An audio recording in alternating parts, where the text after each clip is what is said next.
సకల ఆశీర్వాదాలకు కారణభూతుడా నీకు స్తోత్రాలు. మంచి దేవుడవు, మాకు చాలిన దేవుడవు, మా బ్రతుకులకు సరిపడే దేవా నిన్ను స్తుతిస్తూ ఉన్నాను. గడిచిన దినములు, మాసములు, సంవత్సరములు మమ్మల్ని అందరినీ కాచి కాపాడి ఇదిగో ప్రభా ఈ రాత్రికాల సమయం మందు నీ పాద సన్నిధికి వచ్చి ఉన్నాం. ఇంతవరకు పాటల ద్వారా, ఆరాధన ద్వారా మీరు మహిమ పొందుకున్నందుకు స్తోత్రాలు. వాక్య పరిచర్య ద్వారా అందరితో మీరు మాట్లాడమని యేసు నామమున అడుగుచున్నాము తండ్రి, ఆమేన్. అందరూ కూర్చుందాం. యేసుక్రీస్తు అతి శ్రేష్టమైన నామంలో మీ అందరికీ నా హృదయపూర్వకమైన వందనాలు. దూరాన సమీపాన్ని వాక్యం వింటున్నఅందరికీ నా ప్రత్యేకమైన వందనాలు. దేవుడు మిమ్మల్ని దీవించునుగాక. చూడండి, ప్రతి క్రైస్తవుడు కూడా యేసుక్రీస్తు ప్రభువారిని సొంత రక్షకునిగా అంగీకరించిన ప్రతి ఒక్కరూ కూడా ఆధ్యాత్మికంగా ఎదిగే అనుభవం కలిగి ఉండాలి. యేసుక్రీస్తు ప్రభువారిని మనం వెంబడిస్తూ ఉన్నప్పుడు, యేసుక్రీస్తు ప్రభుల వారిని మనం ఎదుర్కోవాలన్నా, యేసుక్రీస్తు ప్రభుల వారు మనం వివాహం చేసుకోవాలన్నా ఖచ్చితంగా ప్రతి క్రైస్తవుడు ఇలాంటి ఆత్మీయ అనుభవాలు కలిగి ఉండాలి.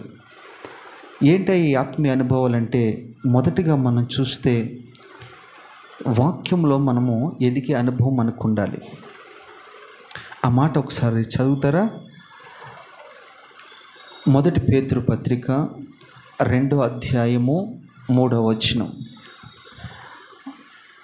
మొదటి పేతురు 2వ అధ్యాయము 3వ వచనం.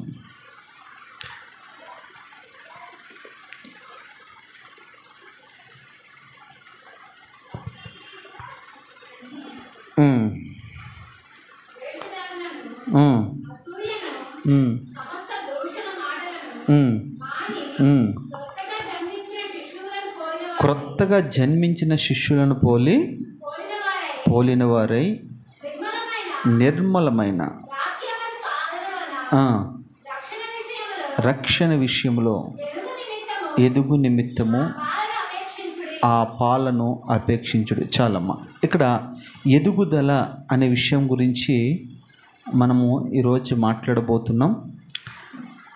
ఎదుగుదల, మనకి ఏ విషయంలో ఎదుగుదల ఉండాలి అని అంటే, వాస్తవానికి లోకంలో వేటి విషయంలో మనం ఎదుగుతూ ఉంటాం, ఎదగాలని ప్రయత్నాలు చేస్తూ ఉంటాం. మంచిదే, కాదంటానికి లేదు.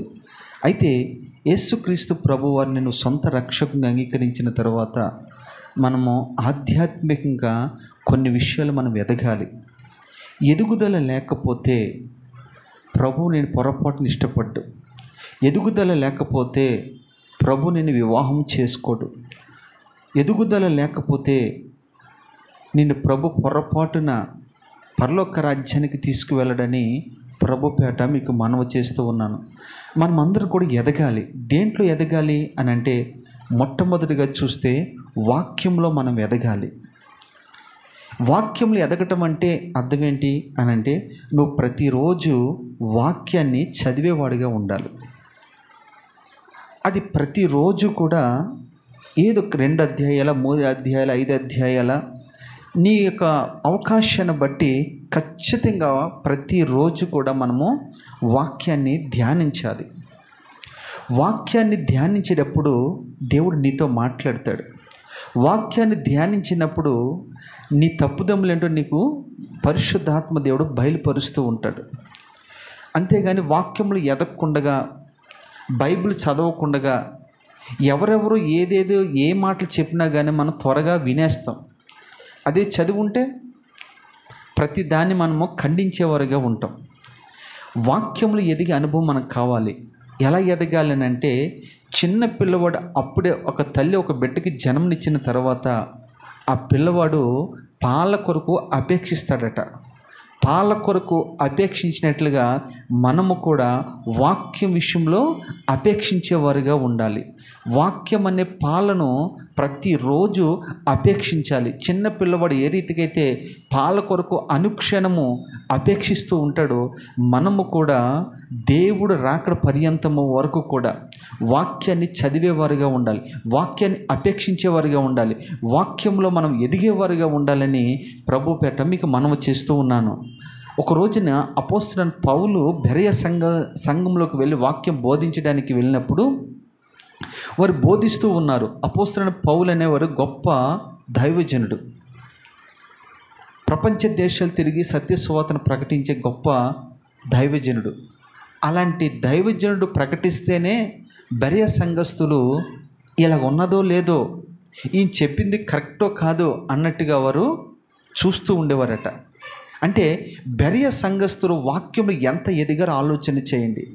ఈరోజు ప్రపంచం దేశాల్లో క్రైస్తవ సమాజంలో ఈ గలిబిలి కలగడానికి కారణం ఏంటంటే వాక్యము మనము చదవకపోవటం వల్ల, వాక్యాన్ని మనము ధ్యానించకపోవటం వల్ల, వాక్యంలో ఉన్న లోతైన సత్యాలు మనకి తెలియకపోవటం వల్ల అనేక మంది అబద్ధ ప్రవక్తలు, అబద్ధ సేవకులు లోకంలో చొరబడి వారు ఏదేదో చెప్పి మనల్ని త్రప్పుదావులకు నడిపిస్తూ ఉన్నారు, తప్పుడు మార్గంలోకి నడిపిస్తూ ఉన్నారు.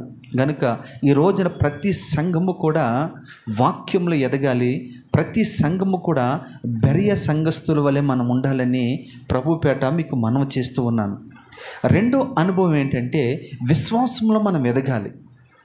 ప్రభు సన్నిధికి వచ్చిన మనము మొదట్లో నీకు అంత విశ్వాసం ఉన్నా లేకపోయినా వాక్యం వింటూ వింటూ వింటూ ఉండగా నీలో విశ్వాసము అనేది నీలో కనబడాలి. విశ్వాసము లేకపోతే దేవునికి ఇష్టడై ఉండుట అసాధ్యం అని అంటుంది వాక్యం. విశ్వాసం ఉండాలి. అబ్రహాముని మీరు చూడండి, అబ్రహాము అనేక జనములకు తండ్రి అవడానికి కారణం ఏంటి? తనలో ఉన్న విశ్వాసం. తనను ప్రభు పిలిచినప్పుడు ఆ పిలుపుకి విధేయత చూపి ఎక్కడికి వెళ్ళాలో తెలియకుండా అతడు ప్రయాణమే వెళుతూ ఉన్నాడంట. కారణం ఏమిటి? పిలిచివాడి పట్ల తనకున్న విశ్వాసము. ఒకరోజు తన కుమారుణ్ణి బలి అన్నప్పుడు మోరియా పర్వతం మీద తీసుకువెళ్ళి బలి ఇవ్వమన్నప్పుడు ఏమాత్రం వెనకంజు వేయకుండా తీసుకుని వెళ్ళి బలి ఇవ్వడానికి ఇష్టపడ్డాడు. కారణం ఏంటంటే ఆయన ఆరాధించే దేవుడు అంత నమ్మదగినవాడని. ఒకవేళ ఇస్సాకు నిజంగా చనిపోయి బూడిద చేయబడినా కానీ ఈ బూడిదలో నుంచి నా ప్రభు మళ్ళీ ఇస్సాకును పుట్టింపగలడు అనే అంత విశ్వాసము అబ్రహాముకు ఉండేది. నువ్వు ఎంత ప్రార్థనాపరురాలవైనా, ఎంత పాటలు పాడే వ్యక్తివైనా, ఎంత వాక్యపు అనుభవం నీకున్నా విశ్వాసము లేకపోతే నువ్వు దేవునికి ఇష్టడుగా ఉండలేవు, దేవునికి ఇష్టరాలుగా నువ్వు ఉండలేవు. దేవునికే మనం ఇష్టం లేనప్పుడు నీ భక్తి వ్యర్థమే, నీ యొక్క ఆత్మీయ జీవితము వ్యర్థమేనని ప్రభుపేట మీకు మనవి చేస్తున్నా. ఈ రోజుల్లో క్రైస్తవుల్లో ఏది కొదవగా ఉందంటే విశ్వాసం. ప్రార్థన చేస్తారు కానీ ఆ ప్రార్థన ముగించేటప్పుడు అవును ప్రభువా, ఇదిగో ఈ ప్రార్థన మీరు ఆలకించినందుకు నీకు స్తోత్రాలు, ఈ ప్రార్థన విషయంలో మీరు జవాబు ఇచ్చినందుకు నీకు స్తోత్రాలు అని చెప్పి విశ్వాసముతో ఇది ఇచ్చినందుకు నీకు కృతజ్ఞతలను నువ్వు ముగించావనుకో, అప్పుడు నువ్వేమై ఉన్నట్టు? అది విశ్వసించినవాడు. విశ్వసించినవాడంట కలవరపడట. విశ్వసించినవాడు కలవరపడడు. ఎందుకంటే విశ్వాసం అనేది ప్రతి క్రైస్తవుడికి ఎలాంటిదంటే వెన్నుముక్క లాంటిది. ఈ శరీరం నిలబడడానికి మనం వెనక భాగనున్న వెన్నుముక్క ఎలాంటిదో, ఎలాగ సపోర్ట్ చేస్తూ ఉంటుందో విశ్వాసము నీ భక్తి జీవితానికి అంత సపోర్ట్ చేస్తుంది, అంత ఆధారంగా ఉంటుందని ప్రభుపేట మీకు మనవి చేస్తూ ఉన్నాను. విశ్వసించాలి మనము.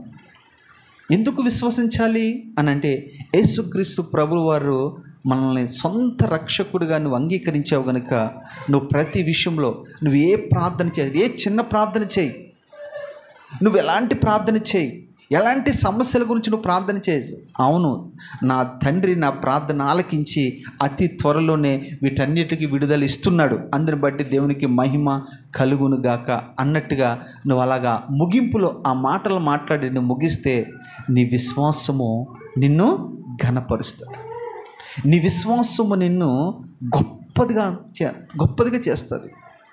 యేసుక్రీస్తు ప్రభుల వారు కూడా అంటారు కదా, నువ్వు విశ్వసించి ఇదిగో ఈ కొండని పెగిలించి సముద్రంలో పడవేయమంటే అది పడుతుంది అన్నాడా లేదా?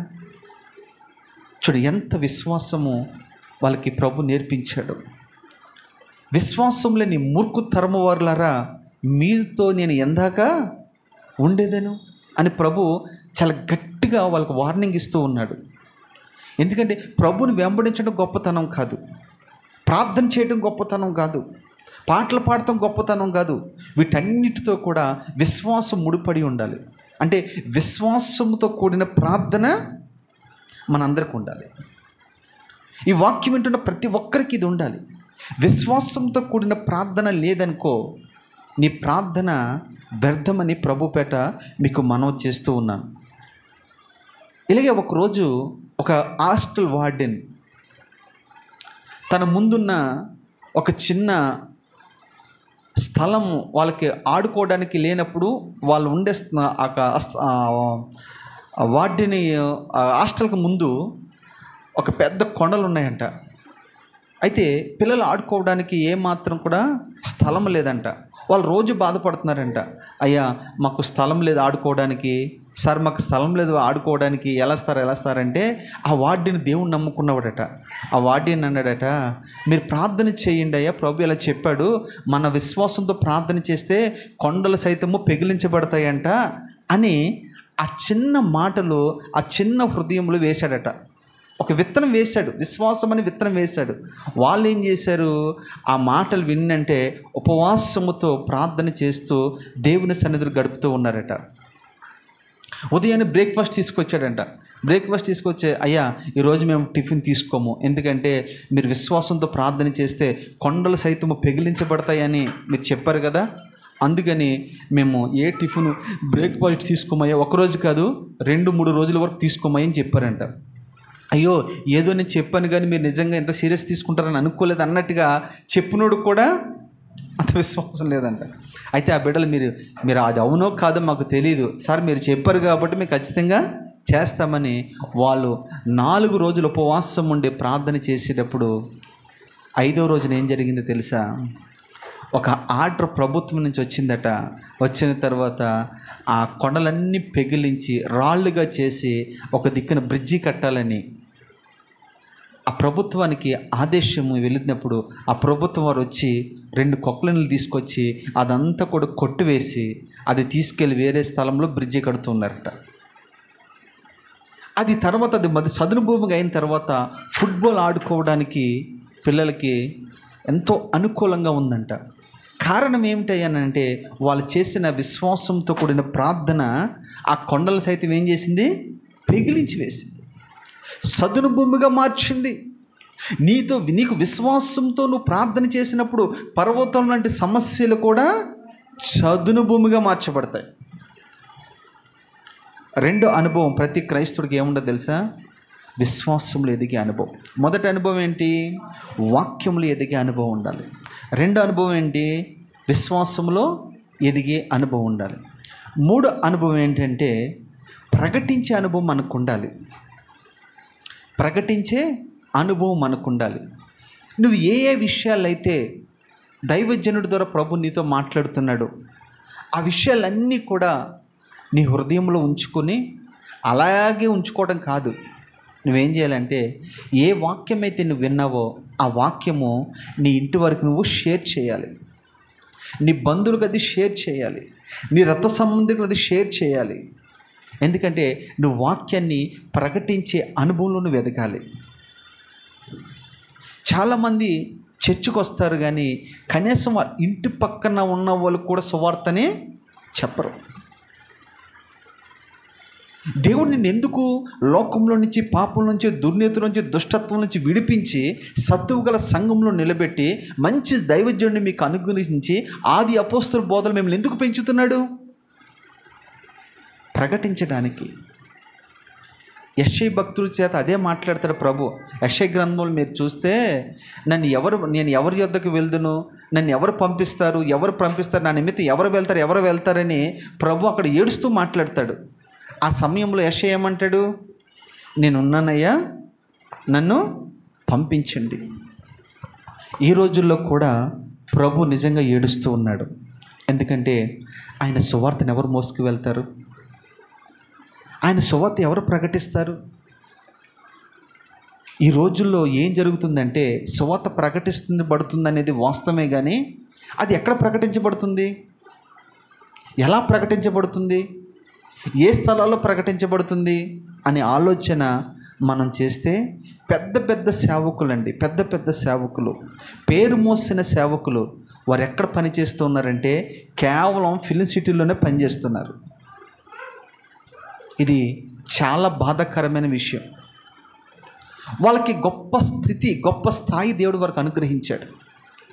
వారు గ్రామాల్లో, స్వగ్రామాల్లో, తండల్లో వాళ్ళు వెళ్ళి పని చేయొచ్చు.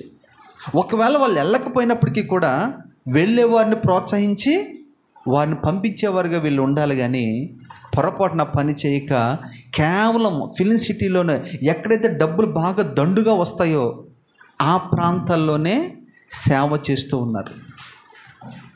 ఇది చాలా దుఃఖకరమైన పరిస్థితి.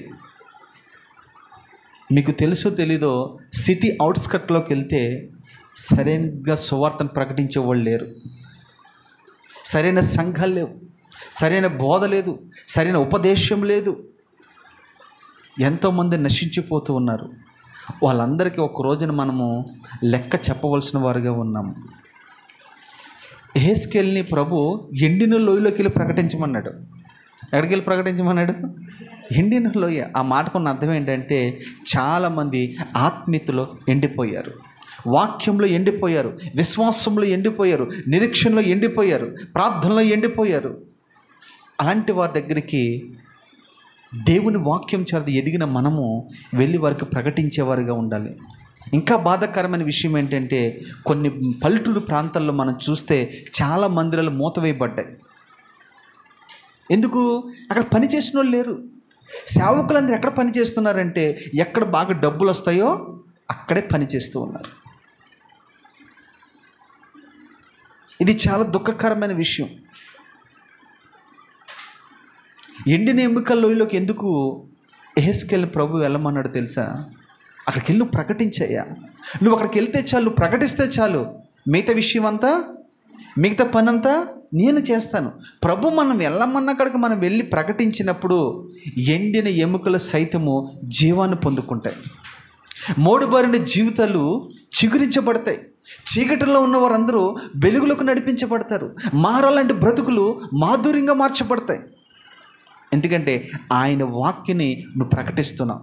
ఇది శక్తి చేత కాదు, బలము చేత కాదు, కేవలం ఆయన ఆత్మ ద్వారానే ఈ కార్యాలను జరుగుతాయి. ప్రకటించాలి మనం. నోవా 100 సంవత్సరాలు ప్రకటించాడు. ఒకరోజు కాదు, 2 రోజులు కాదు, 100 సంవత్సరాలు అక్కడున్న వాళ్ళందరికీ ప్రకటిస్తూనే ఉన్నాడు. అపోస్తలుడైన పౌలు అనేక ప్రాంతాలు తిరిగి ప్రకటించాడు. మండుచున్న సంఘాలు కట్టాడు. వేల కొలది ఆత్మలు సంపాదించాడు. అపోస్తలు అందరూ కూడా చూడండి, మేడగది అనుభవం కలిగిన తర్వాత వాళ్ళు యోదయ, సమరయ, గలిలయ, బూదు దిగంతముల వరకు వెళ్ళి వారు ఏం చేశారంటే సువార్తను ప్రకటించారు. అది బూది దిగంతలం వరకు వెళ్ళారు. నాకు బైబిల్లో బాగా నచ్చిన మాట ఏంటి తెలుసా? భూమిని తలకిందులు చేసేవారు ఇక్కడికి కూడా వచ్చి ఉన్నారు. అపోస్తులు అంత వైరాగ్యంతో పనిచేశారండి. ఆ రోజుల్లో ఎలాగుండేదంటే అభిషేకం తల మీద ఉండేది, ధనము వాళ్ళ కాలు కింద ఉండేది. ఈ రోజున రివర్స్ అంతా, ధనమేమో తల మీద ఉంది, అభిషేకమేమో కాలు కింద ఉంది. ఒక్కొక్కడు చూడు ఇలాగ కాలు ఊపుతూ ఉంటాడు. ఒక్కొక్కడేమో రకరకాల పరిస్థితి, రకరకాల బోధలు. వాక్యం చెప్పేది తక్కువ, అద్భుతాలంటూ ఆశ్చర్యకార్యాలంటూ ఎక్కువగా చేస్తూ ఉన్నారు. ఒక వ్యక్తి బ్రతకాలంటే, ఒక వ్యక్తి వారు పడి ఉన్న స్థితి నుంచి లేవనెత్తబడాలంటే వాక్యము తప్ప మరొకటి లేనే లేదు. వాక్యం అంటుంది, నా వాక్కును పంపి వారు పడి ఉన్న గుంటల నుంచి వారు నేను లేవనెత్తేదను. నిన్ను లేవనెత్తేది వాక్యము. వాక్యము లేపుతుంది. అలాంటి వాక్యము ఎక్కువగా చెప్పనివ్వకుండా సాతాను ఏం చేయాలి తెలుసా? వారు నోరులో నొక్కేశాడు. ఈరోజు ఎక్కువగా గట్టిగా గంట నిలబడి ఎవరైనా వాక్యం చెప్తున్నారా? మీరు ఆలోచన చేయండి. మీరు యూట్యూబ్లో ఆన్ చేయండి. 5 నిమిషాలు, 10 నిమిషాలు పావు గంట, ఎక్కువగా అనుకుంటే అర్ధ గంట, అంతకన్నా ఎక్కువగా వాక్యం ఎవరు చెప్పట్లేదు. ఏదో కొన్ని ఆత్మీయ సంఘాలు తప్ప వేరే సంఘాలు ఎక్కడ కూడా ఇలాగ బోధించట్లేదు. కారణము వారు చచ్చని స్థితిలోకి వెళ్ళిపోతూ ఉన్నారు. వాక్యము నీ పాదములకు దీపము, అది నీ త్రోవకు వెలుగై ఉంది. వాక్యం ఏమైనది? రెండోదిగా దేవుని వెలుగది, దీపం అది నీ త్రోవకు వెలుగై ఉంటుంది. మూడోదిగా చూస్తే వాక్యమైన బండ మీద కట్టబడిన రెట్టిగా ఉంటుంది. వాక్యము దేనికి సాదృశ్యం? మూడోది కంటే బండ మీద కట్టబడిన ఇల్లు ఎలాగుంటుంది? స్థిరంగా ఉంటుంది. ఇసుక మీద కట్టబడిన ఇల్లు ఎలాగుంటుంది? ఎప్పుడైనా అది కూలిపోవచ్చు. కనుక ప్రతి క్రైస్తవుడు మూడో అనుభవం ఏంటి తెలుసా? వాక్యం అనే పునాదుల మీద కట్టబడుదురుగాక. వాక్యం అనే పునాదుల మీద కట్టబడింది అనుకో, ఎలాంటి తుఫానుల మీదకి వచ్చినా నువ్వు పొరపాటును భయపడవు. అది అనారోగ్యమైన తుఫానే కావచ్చు, ఆర్థిక ఇబ్బందులైన తుఫానే కావచ్చు, అది లేమి, కొదవ, ఇంకా ఏవేనేను ఎలాంటి తుఫానులు నీ మీదకి వచ్చినా నువ్వు పొరపాటున కదిలించబడవు. ప్రతి క్రైస్తవుడు, ఇది ఓన్లీ సేవకుల పని మాత్రమే కాదు సుమి, విశ్వాసుల పని కూడాను. సంఘంలో మనమందరం పనివారమైనాం. ఇది ఒక ద్రాక్ష తోట. ఈ ద్రాక్ష తోటలో మనమందరము పనివారం అంతే. మన యజమానుడు ఎవరు? యేసుక్రీస్తు ప్రభుల వారు. ఆయన ద్రాక్ష తోట పనిలో మనమందరం నిమగ్నమై ఉన్నాం. నమ్మకంగా పని చేయాలి. ఎందుకంటే నమ్మకమైన వారికి దీవెనలు మెండుగా ఉంటాయి. మనం చేసిన కష్టానికి, మన పడిన ప్రయాసానికి ఒక రోజున ఖచ్చితంగా జీతం మనకు దేవుడు ఇస్తాడు. కనుక మనమందరము కూడా పక్కపక్కన ఇంటి వాళ్ళకి మనము సువార్తను చెప్పేవారుగా ఉండాలి. ఇన్ని వాక్యాలు దేవుడు మీకు ఎందుకు వినిపిస్తున్నాడో తెలుసా? వాక్యం విని అయ్యో ఈరోజు వాక్యం బాగా చెప్పారు అయ్యగారు అని చెప్పుకోవడానికి కాదు. ఇలాంటి వాక్యాలు విని నామకద్ద క్రైస్తవులకు మనము వాక్యాన్ని ప్రకటించేవారుగా ఉండాలి. నీ బంధువులకు ప్రకటించు, నీ రక్త సంబంధికులకు ప్రకటించు, నీ ఇరుగు పొరుగు వరకు ప్రకటించు. ఎందుకంటే ఆ బాధ్యత నీ మీద ఉంది. మనం చెప్పబోతుకి ఎలా తెలిస్తే చెప్పండి వాళ్ళకి. కనుక ప్రతి క్రైస్తవుడు ఈ 3 అనుభవంలో ఎదిగేవాడుగా ఉండాలి. 4 అనుభవం ఏంటంటే మందిరంలో ఎదగాలి. 4 అనుభవం ఏంటి చెప్పండి? మందిరంలో ఎదగాలి. సమూయేలు ఎప్పటి నుంచి ఎదిగాడు? పాలు విడిచిన సమయం మొదలుకొని అతను చనిపోయినంత వరకు కూడా ఎక్కడ ఎదిగాడు చెప్పండి? దేవుని మందిరంలోనే ఎదిగాడు. మనం కూడా ఎక్కడెక్కడో ఎదుగుతూ ఉంటాం. సినిమాల దగ్గర ఎదుగుతాం, సీరియల్ దగ్గర ఎదుగుతాం, త్రాగుడు దగ్గర ఎదుగుతాం, వ్యభిచారం దగ్గర, ఎక్కడెక్కడో మనము ముసలమ్మ ముచ్చట్ల దగ్గర ఎక్కడెక్కడో లోకంలో ఎదుగుతూ ఉంటాం. కానీ సమూయేలు లేగా దేవుని మందిరంలో మనం ఎదిగేవారిగా ఉంటే ఎంతగా నువ్వు దీవించబడతావు తెలుసా? అంత మాత్రమే కాదు, నువ్వు దీవించబడతావు. నీ ద్వారా అనేక మంది నా దేవుడు దీవించునుగాక. 4 అనుభవం ఏంటంటే మనం దేవుని మందిరంలో ఎదగాలి. అదే అంటాడు కదా కీర్తనకారుడు, అంటాడు, అయ్యా నేనైతే నీ మందిర ఆవరణంలో పచ్చటి ఒలివ చెట్టు వలెనున్నాను, నేను నాటబడి ఉన్నానయ్యా. దేవుని మందిరంలో మనం నాటబడినప్పుడు ఏం జరిగింది తెలుసా? ఆకు వాడక తన కాలమందు ఫలమిచ్చు చెట్టు వలెనుంటుంది. ఆహా, ఎంత అద్భుతమైన మాట అది. దేవుని మందిరంలో మనం ఎప్పుడైతే నాటబడతామో తమ కాలమందు, ఆ కాలం వచ్చినప్పుడు నువ్వు మంచి ఫలాలు ఫలిస్తావు. ఆ ఫలాలు అనేక మంది ఆకలి తీర్చేదిగా ఉంటుంది. ఆ ఫలాలు అనేక మంది బ్రతుకులు మార్చేదిగా ఉంటుంది. ఆ ఫలాలు అనేక మందిని ఆదరించేదిగా ఉంటుంది. ఆ ఫలాలు అనేక మందికి దీవెనకరంగా, ఆశీర్వాదకరంగా ఉంటుందని ప్రభుపేట మీకు మనవి చేస్తూ ఉన్నాను. చూడండి, సమూయేలు దేవుని మందిరంలో ఎదుగాడు కనుకనే దాను మొదలుకొని బేర్షెబ వరకు అనేక మంది జీవితాలకి ఆశీర్వాదకరంగా ఉన్నాడు. ఎండిపోయిన వారి జీవితాలకి ఆయన ఎంతో ఆశీర్వాదకరంగా ఉండాలి. ఆకలి దప్పులతో అల్లాడిపోతున్న వారికి ఆయన ఎంతో ఆశీర్వాదకరంగా ఉన్నాడు. ఐగుప్తులో చూడండి, దేవుని మందిరంలో ఎదిగిన యోసేపు చూడండి, అనేక మంది ఆకలిని తీర్చగలిగాడు. ఒకటి, ఆత్మీయ ఆహారం అనేక మందికి నువ్వు పంచిపెట్టాలంటే నువ్వు దేవుని మందిరంలో నాటబడాలి. దేవుని మందిరంలో నాటబడితే మనలో ఫలించే ఫలాలు ఏంటి తెలుసా? గలతీయులకు రాసిన పత్రిక మీరు చదువుకున్న తర్వాత, ఇంటికి వెళ్ళిన తర్వాత అక్కడ ఏమేమి ఉంటాయి?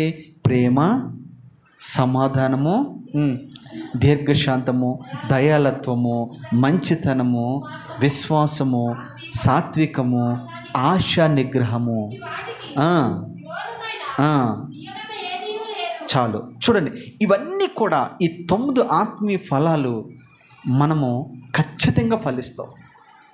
ఈ ఫలాలు అనేక మందికి దీవెనకరంగా, ఆశీర్వాదకరంగా నీవు నేను మార్చబడాలంటే ఖచ్చితంగా దేవుని మందిరంలో మనము నాటబడేవారుగా ఉండాలి. దేవుని మందిరంలో మనము ఎదిగేవారుగా ఉండాలి. నువ్వు ఎదిగావా, నువ్వు ప్రపంచానికి ఆశీర్వాదకరంగా నా దేవుడు మార్చేస్తాడు. ఒక కుటుంబానికి కాదు, ఒక ప్రాంతానికి కాదు, ప్రపంచ దేశాలకే నిన్ను ఆశీర్వాదకరంగా నా దేవుడు మార్చగలడు. ఎందుకంటే దేవుని మందిరములో ఎప్పుడు నిరంతరము వాక్యం అనే నీళ్లు ప్రవహిస్తూనే ఉంటాయి. ప్రార్థన అనే నీళ్లు నిరంతరము ప్రవహిస్తూనే ఉంటాయి. ఎందుకు విషయాలు చెప్తున్నానంటే, మనమందరం కూడా 5వ అనుభవం ఏంటి చెప్పండి? దేవుని మందిరంలో ఎదిగే అనుభవం ఉంటారు. 6వ అనుభవం ఏంటంటే, దేవుణ్ణి స్తుతించే అనుభవం మనం ఎదగాలి. స్తుతించటం అనేది చాలా శ్రేష్టమైనది. దేవుణ్ణి మనం ఎప్పుడైతే స్తుతించుతామో అప్పుడే నీ బ్రతుకులు ఎన్నో అద్భుతాలు జరుగుతాయి. దేవుని మందిరానికి వస్తాం కానండి, చాలామంది, ఇది ఓన్లీ నాకు తెలిసి పెంతుకోస్తు అనుభవం ఉన్న వాళ్ళకే ఈ స్తుతించే అనుభవం ఉంటుంది. చాలా సంఘాలు ఇది ఉండదు. స్తుతించడం అంటే ఏదో అనుకుంటారు వాళ్ళు. లేదు, స్తుతించాలి. బైబిల్ ఎక్కువగా రాయబడింది ఏంటి తెలుసా? స్తుతించటమే. పరలోకంలో మనం వెళ్ళిన తర్వాత పరలోకంలో ఎక్కువగా ఉన్నది ఏంటి? స్తుతించడమే. స్తుతించడం తప్ప మరొకటి ఉండదు అక్కడ. దేవుని మనం స్తుతించేవారిగా ఉండాలి. స్తుతించమంటే మనం అందరం ఎలా ఉంటుంది తెలుసా? మౌనంగా ఉంటాం. అందుకనే వాక్యం అంటుంది, నీ నోటిని బాగుగా తెరువము, దాన్ని నేను నింపెదను. నోరు ఎక్కడెక్కడో తెరుస్తూ ఉంటాం, పనికి మాలిన చోట్ల తెరుస్తూ ఉంటాం, గొడవలకు తెరుస్తూ ఉంటాం, అక్కడెక్కడ తెరుస్తూ ఉంటాం. కానీ దేవుని మందిరంలో నోరు ఎవరు తెరవరు. మీరు గమనించారో లేదో, సంఘంలోకి వచ్చిన తర్వాత ఒక పాట పాడండి అంటే నోరు మెరపరు, చిన్న ప్రార్థన చేయండి అంటే నోరు మెరపరు, దేవుని చిన్నగా స్తుతిందామంటే నోరు మెరపరు. ఎందుకని? వారి నోటిని సాతాను బంధించేశాడు. కనుక దేవుని మందిరంలో మనము స్తుతించే విషయంలో ఎదగాలి. ఇశ్రాయేలీయులు అరణ్య యాత్రలో కొనసాగుతూ ఉన్నారు. ఎన్నో రాజ్యాలు జయించారు, ఎన్నో దేశాలు జయించారు, ఎన్నో పట్టణాలు జయించారు. చివరికి ఎరుకో దగ్గరికి వచ్చేసరికి వారు చాలా సందేహం పడుతూ ఉన్నారు. ఎందుకంటే ఆ ఎరుకో గోడలు చాలా పెద్దవి, చాలా బలిష్టమైనవి, చాలా దృఢమైనవి. వాటిని జయించాలంటే వారి వల్ల కాదు. అయితే అది ఎరుకో గోడలలో నుంచి వెళ్తేనే తప్ప వాళ్ళు ముందుకి సాగలేని పరిస్థితి. కనుక అప్పుడు యెహోషువ నాయకత్వంలో వారు అన్నారు, అయ్యా ఏం చేయాలి? ఇంతవరకు బాగా నడిపించావు, ఇదిగో మాకు ఎదురుగా ఎరుకో గోడలు ఉన్నాయి. ఇదేమో ఆషామాషి కాదు పడగొట్టేయడానికి, చాలా బలిష్టమైనది. 2 రథాలు ఒక్కసారి దాటుకునే అంత వెడల్పు ఇవి ఉన్నాయి. అయ్యా ఇది పడగొట్టడం ఎలాగంటే, అప్పుడు ప్రభులు వారు ఒకే ఒక మాట అన్నారు, మీరేం చేస్తారో తెలుసా? స్తుతి అనే ఆయుధం మీకు ఉంది కదా, దాన్ని మీరు వాడండి. స్తుతించి అనుభవం మీకుంది కదా, ఇప్పుడు స్తుతించండి.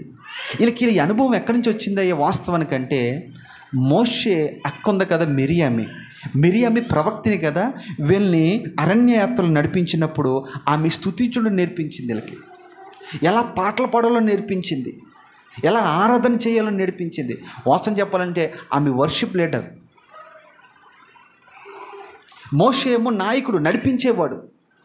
అహరోనేమో యాజకుడు, ధూపం వేసేవాడు. మిరియామి మాత్రము వర్షిప్ లీడర్. చక్కగా వర్షిప్ చేసి ఆమె ముందుకు వాళ్ళని తీసుకెళ్తూ ఉండేది. ఆ అనుభవం వాళ్ళకు ఉంది. అయితే వాళ్ళందరూ గతించిపోయారు. ఎవరు? మోషే గతించిపోయాడు, మిరియాము గతించిపోయింది, అహరోను కూడా చనిపోయాడు. ఇప్పుడు నాయకత్వం ఎవరికి వచ్చింది? ఇప్పుడు యెహోషువకు వచ్చింది. ఆయన ముందుకు నడుస్తూ, ఇంతవరకు స్తుతించే అనుభవం లేదు వాళ్ళకి, ఎప్పుడో ఉండేది, దాని తర్వాత చాలా గ్యాప్ వచ్చింది, ఇంకా ఆ ఆయుధాన్ని పక్కన పెట్టేశారు వాళ్ళు. అయితే ఎరుకో గోడ దగ్గరికి వచ్చిన తర్వాత వాళ్ళు దిక్కు తోచని స్థితిలో ఏడుస్తూ బాధపడుతూ ఉన్నప్పుడు అక్కడ ప్రభు అన్నాడు, మీరు స్తుతించండి, మీరు స్తుతించండి. 6 దినములు మాత్రం మౌనముగా దాని చుట్టూతో తిరగండి. 7వ దినం మాత్రం మీరు మౌనంగా ఉండదు. ఏం చేయమన్నాడు 7వ దినాన్ని? చెప్పండి, 7వ దినాన్ని ఏమన్నాడు? మీరు గట్టిగా బిగ్గరగా నోరు తెరవండి, నోరు తెరిచి దేవుని స్తుతించండి, నోరు తెరిచి దేవుని గట్టిగా స్తుతించండి. మీరు స్తుతించి చూడగానే మాటుగండ్లు వస్తారు. మాటుగండ్లు అంటే ఎవరు? దేవదూతలు. వాళ్ళు మాటుగండ్లు అంటారు వాళ్ళని. వాళ్ళు ఎవరికి కనపడరు. వాళ్ళు వచ్చి ఏం చేశారంటే ఎడుకో గోళ్ళన్నీ కూడా నేలమట్టం చేసేసారు. వీళ్ళ దగ్గర గుణపాలు ఉన్నాయా లేవు, పార్లు ఉన్నాయా లేవు, పడగొట్టడానికి ఆయుధాలు ఉన్నాయా లేవు. ఒకే ఒక ఆయుధం ఉంది. ఆ ఆయుధం ఏంటి తెలుసా? స్తుతించే ఆయుధం. ఈ రోజున స్తుతించే ఆయుధము నీకు నాకు ఉంటే నీ ఎదుట ఉన్న ఎరుకోలంటే సమస్యలన్నీ కూడా ఏమైపోతాయి? కూలిపోతాయి, నేలమట్టం అయిపోతుంది. ఎందుకంటే స్తుతి ఎక్కడుంటుందో దేవుని శక్తి అక్కడ విడుదలవుతుంది. స్తుతి ఎక్కడుంటుందో అక్కడ దేవుని సన్నిధి ప్రత్యక్షమవుతుంది. స్తుతి ఎక్కడుంటుందో దేవుని యొక్క బలము అక్కడ ప్రబలంగా పనిచేస్తుందని ప్రభుపేట మీకు మనవి చేస్తూ ఉన్నాను. ఇలాగనే ఇదే ఆయుధం పట్టుకుని ఒక ఆయన యుద్ధానికి వెళ్తూ ఉన్నాడు. ఆయన పేరు యెహోషాపాతు. యెహోషాపాతు వాస్తవానికి మంచి సైన్యం కలిగిన వాడే, మంచి బలం కలిగిన వాడే, మంచి యుద్ధ నైపుణ్యత కలిగిన వాడే. అయితే శత్రు మీదకి యుద్ధానికి వెళ్ళినప్పుడు ఏ ఆయుధాలు ఉపయోగించలేదు. కానీ ఆయన ఏం చేయాలి తెలుసా? తన ముందును గాయకులను నిలబెట్టాడు. ఎవరు నిలబెడతారు? బాగా యుద్ధం చేసిన వాళ్ళని నిలబెడతారు. కానీ యెహోషాపాతు ఏం చేశాడు? ఎందుకని? స్తుతిలో ఉన్న శక్తి ఆయనకు తెలుసు కనుక. స్తుతిస్తే చాలు, మన చేతికి మట్టి అంటకుండా దేవదూతలు వస్తారు, పనంతా కానిచ్చేస్తారు అని ముందు గాయకులను పెట్టి చక్కగా పాటలు పాడేవారిని పెట్టి స్తుతించేవారిని పెట్టి ఆయన ఏం చేశాడంటే చక్కగా ఆరాధన చేశాడు, వర్షిప్ చేశాడు. అంతే, శత్రు సైన్యం అంతటిని కూడా దేవుడు సంహరించాడు. ఈ రోజున మన కుటుంబాల్లో ఎలాంటి శత్రువులు పనిచేసినా మీరు ఒకటే మాట, ఏకుజామున లేగండి, దేవుని స్తుతించండి. ఉదయకాలం ముందు లేగండి, ఇంకా చీకటి ఉండగా ఒక 10-20 నిమిషాలు, ఒక అర్ధగంట మీకు అవకాశం ఉంటే మీ 2 చేతుల పైకెత్తి దేవుని నామాన్ని ఎత్తుపట్టి స్తోత్రాలు చెప్పండి. ఆయన రాజులకు రాజు అని, ఆయన ప్రభులకు ప్రభు అని, ఆయన భూపతులకు అధిపతి అని, ఆయన జీవులకు అంతిమ న్యాయాధిపతి అని దేవుడని, అలాగే దేవుని యొక్క నామాలు ఎత్తుపట్టి మనం స్తుతిస్తూ ఉన్నప్పుడు నీ కుటుంబంలో, నీ వ్యక్తిగతంగా నీ ఎలాంటి సమస్యలు ఉన్నా అవన్నీ కూడా కుప్పకూలిపోవునుగాక. ఎందుకంటే ఈ 5వ అనుభవం మనకి ఖచ్చితంగా ఉండాలి, అది స్తుతించే అనుభవం. 6వ అనుభవం ఏంటంటే ప్రార్థించే అనుభవం మనకు ఉండాలి. ప్రార్థన దేవునితో నిన్ను ఏకం చేస్తుంది. నీ సమస్యలన్నీ కూడా ప్రార్థన ద్వారా దేవునికి చెప్పుకోవచ్చు. ప్రార్థన విషయంలో ఒక దానియేలులాగా మనం ఉండాలి. దానియేలు చూడండి, ముమ్మారు ప్రార్థన చేసేవాడంట. అప్పుడప్పుడు కాదు సుమి, శ్రమలు వచ్చినప్పుడు కాదు సుమి, బాధలు వచ్చినప్పుడు కాదు సుమి, ఇబ్బందులు వచ్చినప్పుడు కాదు సుమి. ఆయన ఎప్పుడు ప్రార్థన చేసేవాడంటే ఆయన బాధలున్ని, శ్రమలున్ని, దుఃఖంలోని, ఎలాంటి పరిస్థితి ఉన్నప్పటికీ కూడా దానియేలు మాత్రము ఎలా ప్రార్థన చేసేవాడు చెప్పండి? ముమ్మారు, క్రమమైన ప్రార్థన. అదేం ప్రార్థన చెప్పండి? క్రమమైన. ఈ క్రమమైన ప్రార్థన ఎప్పుడు వస్తుందంటే నేను చెప్పి 5 అనుభవాలు మనకు ఉన్నప్పుడు అప్పుడు వస్తుంది ప్రార్థన. ఊరికనే రాదు. ఆ 5 అనుభవాలు లేదనుకో, మనం ఎప్పుడెప్పుడు ప్రార్థన చేస్తామంటే బాధలు వచ్చినప్పుడు, శ్రమలు వచ్చినప్పుడు, ఉద్యోగాలు పోయినప్పుడు, అప్పులు అయిపోయినప్పుడు, ఆర్థిక ఇబ్బందులకు వెళ్ళిపోతున్నప్పుడు, అనారోగ్యాల చేత మొత్తపడుతున్నప్పుడు మనం ప్రార్థన చేస్తాం. అలా కాదు ప్రార్థన అనేది ప్రతిరోజు చేయవలసిన ప్రక్రియ. అది ఉదయం మొదలుకొని ఉదయం, మధ్యాహ్నము, రాత్రికాలం రోజుకు ముమ్మారు కనీసం 3 సార్లైనా మనము ప్రార్థన చేయాలి. దానియేలుకి ఒకరోజు ఒక శాసనం బయలుదేరింది. రాజుకు తప్ప ఏ ఒక్కరికి కూడా వాళ్ళ మనవని, వాళ్ళ యొక్క మొరని వినిపించకూడదని ఒక శాసనం బయలుదేరింది. ఆ శాసనం బయలుదేరిన సంగతి దానియేలుకి కూడా తెలిసినా కానీ యెరూషలేము తట్టు కిటికీలు తెలిసి ముమ్మారు ప్రార్థన చేశాడు. తెలుసు ఇలా చేస్తే రాజు కోపం వస్తుందని తెలుసు, ఇలా చేస్తే నన్ను సింహాల బోన్లు వేస్తారని తెలుసు. అయితే ఈ రాజుకి నేను ప్రార్థన చేయకపోతే ఈ రాజు కోపం వస్తే, నేను ప్రార్థన చేయకపోతే మళ్ళా చెప్తాను, ప్రార్థన చేస్తేనేమో దేవుని మహిమను చూస్తాడు, ప్రార్థన చేయకపోతేనేమో ఈ రాజు కోపం చూస్తాడు. ఈ రెండిటి ఇరకాట్ల మధ్యన ఉన్నాడు ఎవరు? దానియేలు. ఈ సమాచారం తెలిసింది. అయినా తనకు తెలుసు, నేను చనిపోతానేమో కానీ నా ప్రార్థన జీవితాన్ని పొరపాటున మానుకోను అని మారు ప్రార్థన చేశాడు. తీసుకెళ్ళి సింహాల బోన్లో వేశాడు. ఆ సింహాల బోన్లో వేస్తే దేవుడు ఆ సింహాల్లో నుంచి కూడా దానియేలుని తప్పించగలిగాడు. ఎందుకు ఈ విషయాలు చెప్తున్నానంటే, దానియేలు లాగా ముమ్మారు మనము ప్రార్థన చేసేవారుగా ఉండాలి. ముమ్మారు ప్రార్థన చేసేవారు. సింహాల బోన్లు అంటే సింహాలు దేనికి సాదృశ్యంగా ఉన్నాయనంటే శ్రమలకి అవి సాదృశ్యంగా ఉన్నాయి. శత్రువైన సాతానుకి అవి సాదృశ్యంగా ఉన్నాయి. నువ్వు శ్రమలలో ఉన్నప్పుడు ఎక్కువగా దేవుణ్ణి మనము ప్రార్థించేటట్టుగా ఉండాలి. షడ్రక్, మెషక్, అబేద్నెగోలను కూడా మనం చూడండి, ఆ అగ్నిలో వేసినప్పుడు కూడా వారు దేవుణ్ణి ప్రార్థన చేశారు, దేవుణ్ణి స్తుతించారు. పౌలు శీలను మీరు చూడండి, చెరసాలు బంధించబడినప్పుడు కూడా వారు దేవుణ్ణి ప్రార్థన చేశారు. ప్రార్థన నీ బంధకాలను తెంచేటట్టుగా చేస్తుంది. ప్రార్థన సింహాల నూళ్లను మోసేటట్టుగా చేస్తుంది. ప్రార్థన అగ్ని లాంటి శ్రమల నుంచి నిన్ను తప్పిస్తాయి. అంత మాత్రమే కాదు, ప్రార్థన నీ జీవితాన్ని ఒక జ్యోతి వలె ప్రకాశించేటట్టుగా చేస్తాయి. మోషే 40 రాత్రింబగళ్ళు ప్రార్థన చేశాడు కదా. దాని తర్వాత ఆయన ముఖము ఎవ్వరు చూడలేకపోతున్నారట. ఎందుకని? ఆయన ముఖం అంతగా ప్రకాశించడానికి కారణం ఏంటి తెలుసా? ఉపవాస ప్రార్థన. ఇది చాలా వాల్యుబుల్ అయిన మాట. ఉపవాస ప్రార్థన చేసినప్పుడు ఏమైతే తెలుసా? నీ హృదయము ప్రకాశిస్తుంది. నీ హృదయం ప్రకాశిస్తుంది. అప్పుడు ఎవరు కూడా, ఏ ఆర్థిక ఇబ్బందులు కూడా నిన్ను చూసి తలదించుకోవాల్సిందే. ఏ అనారోగ్యాలు నిన్ను చూసి తలదించుకోవాల్సిందే. ఎలాంటి శ్రమలైనా సరే నిన్ను చూసినప్పటికీ అవి ఏమైపోతాయి? తలదించుకుని ప్రక్కకి వెళ్ళిపోతాయి. కారణం ఏంటి? నీ హృదయము ఆ రోజుల్లో మోషే ముఖం ప్రకాశిస్తున్నప్పుడు ఇజ్రాయేల్ అందరూ కూడా ముఖము కప్పుకున్నారట, మొహం కప్పుకున్నారట.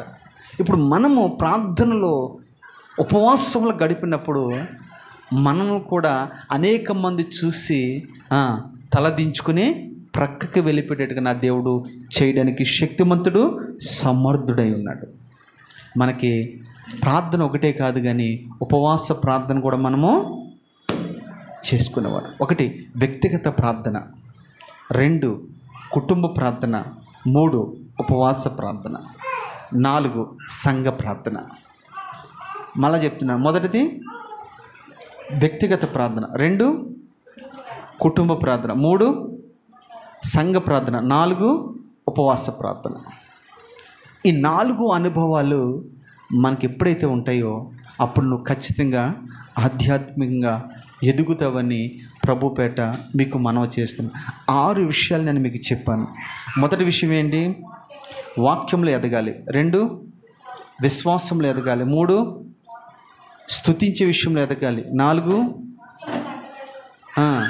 దేవుని మందిరంలో ఎదగాలి.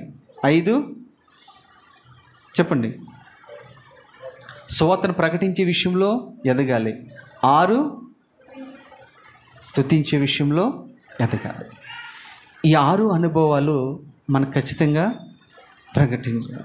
ఈ 6 అనుభవాలు మనకు ఖచ్చితంగా ఉన్నప్పుడు దేవుడు నిజంగా నిన్ను, నీ ఇంటి వారిని, నీ సంఘాన్ని దీవించునుగాక. ఈ మాటలన్నీ కూడా దేవుడు దీవించి ఆశీర్వదించునుగాక. ఆమేన్. కళ్ళు మూసుకుందాం, ప్రార్థన చేసుకుందాం. ఈ 6 అంశాల గురించి